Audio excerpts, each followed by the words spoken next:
దేవుని వాక్యము వినుటకు ఆసక్తితో విచ్చేసిన మీకందరికీ ప్రభు అయిన యేసుక్రీస్తు నామములో వందనాలు తెలియపరుస్తున్నాను. దేవుని గ్రంథంలో ఇర్మీయా గ్రంథం 17వ అధ్యాయం 9వ వచనంలో ఇలాగూ వ్రాయబడినది. హృదయము అన్నిటికంటే మోసకరమైనది, అది ఘోరమైన వ్యాధి గలది, దానిని గ్రహించువాడెవడు అని వ్రాయబడింది. కాబట్టి హృదయాన్ని గురించి ప్రత్యేకంగా చెప్పబడింది. అది మోసకరమైనది, అది ఘోరమైన వ్యాధి గలది అని బైబిల్ సెలవిస్తూ ఉంది. కనుక దాన్ని ఎవరు కూడా గ్రహించలేరు, ఏ డాక్టర్కి అర్థం కాదు. గుండె అయితే డాక్టర్ చూడగలరు, చెప్పగలరు, చేయగలరు. గుండెలో లోపం ఉంటే దాన్ని వాళ్ళు సరిచేస్తారు. కానీ హృదయం అనేది ఎవరికి కనబడదు. ఎవరికి కంటికి కనబడకపోయినా అది లేదని చెప్పడానికి వీలు లేదు. హృదయం ఉంది. ఆ హృదయాన్ని ఎవరు బాగు చేస్తారు? ఎవరు బాగు చేస్తారు? ఆ ఘోరమైన వ్యాధి నుంచి ఎవరు మానవుని తప్పిస్తారు? ఈ వ్యాధిని బట్టి మనిషి జీవితం నాశనం అయిపోయింది. బైబిల్ గ్రంథం దీన్ని తేటగా చెబుతుంది. ఘోరమైన వ్యాధి గలదు, దానిని గ్రహించేవాడు ఎవరు లేరు. దేవుని గ్రంథం దగ్గరకు వచ్చినప్పుడు మాత్రమే అది అర్థమవుతుంది. కనుక ఆ వ్యాధి పోవాలంటే ఎక్కడికి రావాలి? దాని కొరకే ప్రభువుని యేసుక్రీస్తు లోకానికి వచ్చాడు. హృదయాలను మార్చడానికి, హృదయాల్లో ఉన్న పాపాన్ని కడగడానికి ప్రభు ఎక్కడికి వచ్చాడు. హృదయంలో ఘోరమైన వ్యాధి ఉంది. అవును, కామము, క్రోధము, ద్వేషము, ఈర్ష్య, పగ, మత్సరము, అసూయ, అహంకారం, గర్వము, అతిశయము, అవిశ్వాసం, పిరికితనం, దొంగతనం, మోసం, విగ్రహారాధన, వ్యభిచారం, అలర్తుకున్న ఆడపాట్లు, సరస్వక్తులు, దుష్టత్వం, దురాలోచనలు, ఇవన్నీ హృదయంలో నుంచి వస్తాయి. యేసు ప్రభువారు అన్నాడు, వీటి వలన మనిషి అపవిత్రుడైపోతాడు. ఒక గ్లాసు శుభ్రంగా లేకపోతే ఆ గ్లాసును మనం వాడలేం, ఆ గ్లాసులో నీళ్లు తాగలేం, దాన్ని శుభ్రపరచందే దాన్ని ఉపయోగించలేము. కనుక హృదయాలు బాగులేనప్పుడు దేవుడు ఎవరికి ఎలాంటి సహాయం చేయలేడు, పక్కకు దాటి వెళ్తాడు. కనుక యేసు ప్రభు హృదయాన్ని బాగు చేయడానికి ఈ లోకంలోకి వచ్చాడు. యేసు ప్రభు వారు మత్తయి సువార్త 5వ అధ్యాయంలో 8వ వచనంలో ఈ విధంగా చెప్పాడు, హృదయ శుద్ధి గల వారు ధన్యులు, వారు దేవుని చూస్తారు. దేవుని చూడాలంటే హృదయ శుద్ధి అవసరం. దీనిని ప్రభు అయిన యేసుక్రీస్తు వారి దగ్గరకు వచ్చినప్పుడు యేసు ప్రభు మాత్రమే దీన్ని చేయగలడు. బైబిల్లో 1 యోహాను పత్రిక 1వ అధ్యాయం 9వ వచనం ఇలాగ వ్రాయబడి ఉన్నది, మన పాపములు మనం ఒప్పుకునే ఆయన నమ్మదగిన వాడును నీతిమంతుడు గనుక మన పాపములు క్షమించి సమస్త దుర్నీతి నుండి మనల్ని పవిత్రులుగా చేయను. యేసు దగ్గరకు వచ్చి ఆయన నమ్మిన వారు అనేక మంది హృదయాలు బాగు చేసుకున్నారు. కాబట్టి వాళ్ళు ప్రేమ, జాలి, దయ, సాత్వికం అనే లక్షణాలు కలిగి ఉన్నారు. బైబిల్లో కొంతమంది చూసినప్పుడు అపోస్తలుల కార్యం 8వ అధ్యాయంలో ఫిలిప్పు అనే భక్తుడు సమరయకి వెళ్ళి దేవుని సేవ చేస్తున్నాడు. గాలిడి సీమోను ఒకడు అక్కడుండి ఫిలిప్పు గారి యొక్క అద్భుతాలు చూచి తాను మారుమనసు పొంది బాప్తిసం తీసుకున్నాడని వాక్యం రాయబడింది. పేతురు గారు అక్కడికి వచ్చి చేతులు ఉంచినప్పుడు కొంతమంది మీద పరిశుద్ధాత్మ పొందినారు.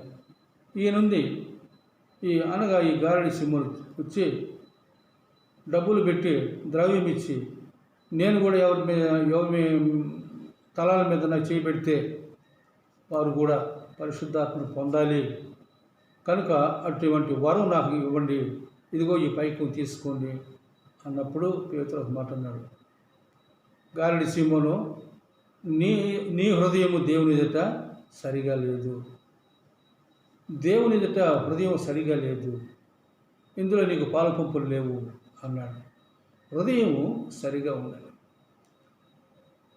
ఒకసారి సౌలు రాజు ప్రభువును దుఃఖపరిచిన తర్వాత, దేవుని దుఃఖపరిచిన తర్వాత, ఆజ్ఞ మీరిన తర్వాత సమూయేలు ప్రవక్తను పిలిచి బెత్లెహేము బయలుదేరి వెళ్ళు, యెషై కుమారుల్లో అభిషేకం చేయని పంపించాడు.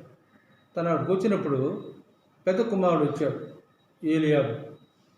ఏలియాబు వచ్చినప్పుడు చాలా ఎత్తరి బలమైన వ్యక్తి. ఈయనే కాబోలు దేవుడు ఎన్నుకోబోయే రాజు అనుకున్నాడు. దేవుడు వెంటనే సమూయేలుతో మాట్లాడాడు. మనుషులు పై వేషాన్ని చూస్తారు కానీ నేను హృదయాన్ని చూస్తా అన్నాడు. అలాగూ 7 మంది కుమారులు ఆయన దగ్గరకు వచ్చినా నేను వీళ్ళని కోరుకోలేదన్నాడు. చివరి వాడు దావీదు. అయ్యా, మీకు ఎవరైనా పిల్లలు ఉండారండి. దావీదు ఉన్నాడు, అడవిలో గొర్రెలు కాస్తున్నాడు, సరే పిలవండి. అప్పుడు దాకా కూర్చుంటాంలే. కూర్చొని దావీదు వచ్చినప్పుడు ఏమన్నా అంటే, అదిగో నేను కోరుకున్న వ్యక్తి ఈయనే, నేను కోరుకున్నవాడు ఈయనే అని దేవుడు చెప్పాడు. ఏమిటంటే హృదయాన్ని చూచినప్పుడు దావీదు హృదయము పవిత్రంగా ఉంది, పరిశుద్ధంగా ఉంది. కనుకనే దావీదును రాజుగా చేశాడు. దావీదు అంత గొప్ప స్థాయికి వచ్చాడు. ఎప్పుడూ దేవుడు హృదయాలను చూస్తుంటాడు. మరొక విషయం మనం చూసినప్పుడు యోసేపుని గురించి చూసినప్పుడు, యోసేపులో చిన్నతనంలో తండ్రి దగ్గర దేవుడి సంగతి తెలుసుకున్నాడు. తన హృదయాన్ని ప్రభువుకు సమర్పించినాడు. పరిశుద్ధంగా జీవించడానికి తను పూనుకున్నాడు. అలాంటి పరిస్థితుల్లో అన్నల యొక్క చెడుగును తండ్రికి చెప్పేవాడు కానీ చెడుగును అసహించుకున్నాడు. తన హృదయం దేవుని ఎదుట పవిత్రంగా ఉంది కనుకనే ఆ కుటుంబంలోంచి ఆయన ప్రత్యేకపరిచి ఐగుప్తుకు తీసుకెళ్ళి ఐగుప్తుకి ప్రధానమంత్రిగా చేసి కరువు వచ్చినప్పుడు కరువులో అన్ని దేశాల వారిని కాపాడినట్టు మనం చూస్తాం. మరి అననీయ సప్యర అని వాళ్ళు ప్రభువును నమ్ముకున్నారు, ప్రభువును అంగీకరించారు. అయితే వారు అందరూ సమస్తము వాళ్ళ ఆస్తి అమ్మి అపోస్తలుల పాదాల వద్ద పెడుతూ ఉన్నారు. వీరు కూడా అమ్మినారు. తర్వాత ఆలోచించినారు, అని అంతా ఇస్తే ఎట్లా, కొంత మనం దాచుకుందాం, మిగిలింది ఇద్దామని అనుకున్నారు. అక్కడ రాగానే పరిశుద్ధాత్మ దేవుడు పేతురుకి విషయం చెప్పాడు. వెంటనే నీ హృదయం సరిగా లేదు, ఎందుకు ఇలాంటి రీతిగా నీ హృదయం నిన్ను ప్రేరేపించింది, నేను మోసపరిచింది అని పరిశుద్ధాత్మ ద్వారా పేతురు పలకటం జరిగింది. ఇవన్నీ విన్నప్పుడు ఆ మాట తర్వాత పేతురు పేతురు దగ్గరకు వచ్చిన అననీయ చనిపోతాడు. తర్వాత తన భార్య కూడా కొంతసేపటికి వచ్చి ఆమె కూడా అదే విధంగా అబద్ధం చెప్పి ఆమె చనిపోతుంది. కనుక దేవుడు హృదయాన్ని చూస్తున్నాడు. హృదయం చాలా శ్రేష్టమైనది. మనము హృదయం ఎవరి కంటికి కనబడదు, అది ఆత్మ సంబంధమే. హృదయాన్ని బట్టి దేవుడు ఒకరిని హెచ్చిస్తాడు, దీవిస్తాడు. అందుకోసమే సొలొమోను రాజు ఒక మాట చెప్పాడు. ఏమిటంటే సామెతల గ్రంథం 4వ అధ్యాయంలో, నా కుమారుడా, నా మాటలు నీ హృదయంలో ఉంచుకో, అవి నీ శరీరానికి ఆరోగ్యమును జీవాన్ని అనుగ్రహిస్తాయి. నీ హృదయంలో వాటిని భద్రంగా ఉంచుకో, నీ కనుల రెప్పల ఎదుటి నుంచి వాటిని తొలగిపోనీయకుము. కనుక అన్నిటికంటే భద్రంగా నీ హృదయాన్ని కాపాడుకో. ఈనాడు హృదయం గురించి ఆలోచించడం మనకు తెలియక వాక్యం వినాలని వెళ్ళినా వాక్యం హృదయంలో ఉండటం లేదు, జారిపోతుంది. విన్న వాక్యం చర్చి దాటుతానే చెప్పలేకపోతుంది. కారణం ఏంటంటే హృదయంలో పాపము ఉంది. తామరాకు మీద నీళ్లు పోస్తే నిలవు. ఎందుకు? తామరాకు మీద మైనపు పూత ఉంది కనుకనే అది ఆకు ఎప్పటిలాగా ఉంటుంది, చెమ్మ కూడా లేని విధంగా ఉంటుంది. మనిషి హృదయంలో, చెడిపోయిన హృదయంలోకి వాక్యము ఉన్నా అది ఉండదు, నిలవదు. అయితే అలాగ నిలవాలంటే ఏం చేయాలి? ప్రభువైన యేసు రక్తంతో హృదయాన్ని కడుక్కోవాలి. భక్తుడు అంటాడు, నీ ఎదుటి నేను పాపం చేయకున్నట్లు నీ వాక్యం నా హృదయంలో ఉంచుకొని ఉన్నాను. ఈ విలువైన మాట విన్నప్పుడు మనిషి పవిత్రంగా ఉంటే, మనిషి హృదయం పరిశుద్ధంగా ఉంటే ఉన్నతమైన స్థాయిలోకి వెళ్తారు. కనుక అందుకోసమే నీ వాక్యం నా హృదయంలో దాచుకొని ఉన్నాను అంటున్నాడు. ప్రేమైన దేవుని బిడ్డ, నీ హృదయం ఎలాగుంది? వాక్యం వింటున్నావు. ఇందాక చెప్పినట్టుగా అనేక సాతాను యొక్క లక్షణాలు నీ హృదయంలో ఉన్నాయి. ఉంటే నీ హృదయంలో దేవుని యొక్క కార్యాన్ని నువ్వు చూడలేవు, దేవుని సన్నిధి అనుభవించలేవు, దేవుడిచ్చే సంతోషం ఆశీర్వాదాలు పొందలేవు. ఇట్టి జీవితం జీవిస్తే దేవునికి దూరం అయిపోతాం. క్రైస్తవుడిగా ఉన్నట్టే ఉంటాం, దేవుని బిడ్డలుగా ఉన్నట్టే ఉంటాం, దేవుని నుంచి దూరం అయిపోతాం. కనుక హృదయాన్ని గురించి ఎవరికీ తెలియదు. ఏ డాక్టరు దాని గురించి చెప్పలేడు. కానీ పరమ డాక్టర్ ప్రభుని యేసుక్రీస్తు వారు మాత్రమే ఈ విషయంలో మానవులకు సహాయం చేయగలరు అని ఈ లోకానికి వచ్చిందండి. కనుక హృదయాన్ని కడగాలి. ప్రభువా నా హృదయాన్ని కడుగని ప్రార్థన చేయాలి. నా హృదయంలో రా ప్రభు అని ప్రార్థన చేయాలి. హృదయంలో ప్రభువుని ఉంచుకోవాలి. ప్రభు ఎక్కడని ఉంచుకుంటాం? ఎక్కడున్నాడు ప్రభు? చూడగలమా? ఆది యందు వాక్యం ఉండినో, వాక్యం దేవుని యందు ఉండినో, వాక్యం దేవుడు ఉండినో. కనుక ఆ వాక్యాన్ని మనం చదివి హృదయంలో ఉంచుకున్నప్పుడు ప్రభు మన హృదయంలో ఉంటాడు. అప్పుడు దేవుని ఆశీర్వాదం మనం అనుభవించగలం, దేవుని దీవెన మనం పొందగలం. కనుక నీ హృదయంలో ఎవరున్నారు? నీ హృదయంలో ఎవరున్నారు? సాతాను ఉన్నాడా? దుర్తలంపులు తీసుకొస్తాడు వాడు, దురాలోచనలు తీసుకొచ్చేవాడు. అదే దేవుని తలంపులు రావాలంటే దేవుని వాక్యం చదవాలి, దేవుని దగ్గరకు రావాలి. మొదటిగా మోకరించి ప్రార్థన చేయాలి. నీ ప్రతి పాపము దేవుని సన్నిధిలో ఒప్పుకోవాలి. ప్రభువా నేను పాపిని, నా పాపాలు క్షమించు ప్రభువా, నీ రక్తంతో నన్ను కడుగు ప్రభువా అని ప్రభువుని అడిగినప్పుడు ప్రభువు నీ హృదయాన్ని మారుస్తాడు.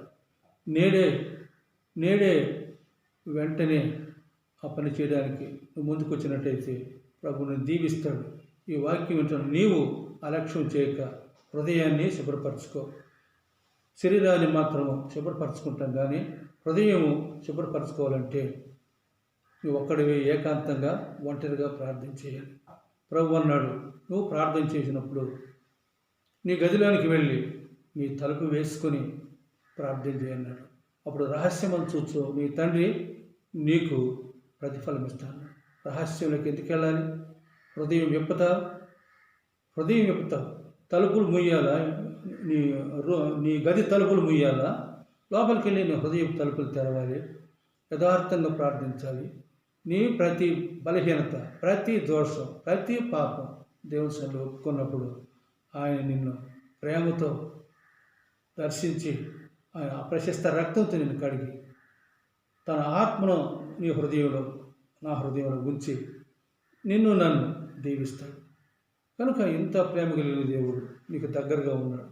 యేసు నీ దగ్గర ఉన్నాడు. ఒకరోజు యేసును వెతికినా దొరకని కాలం రాబోతుంది. దేవుని రాకడ, ప్రభువు రాకడ సమీపంగా ఉంది కనుక ఈనాడే ఈ క్షణమే తీర్మానం చేసుకో. నువ్వు వెంటనే కొంత సమయం ప్రతిరోజు తీసుకో.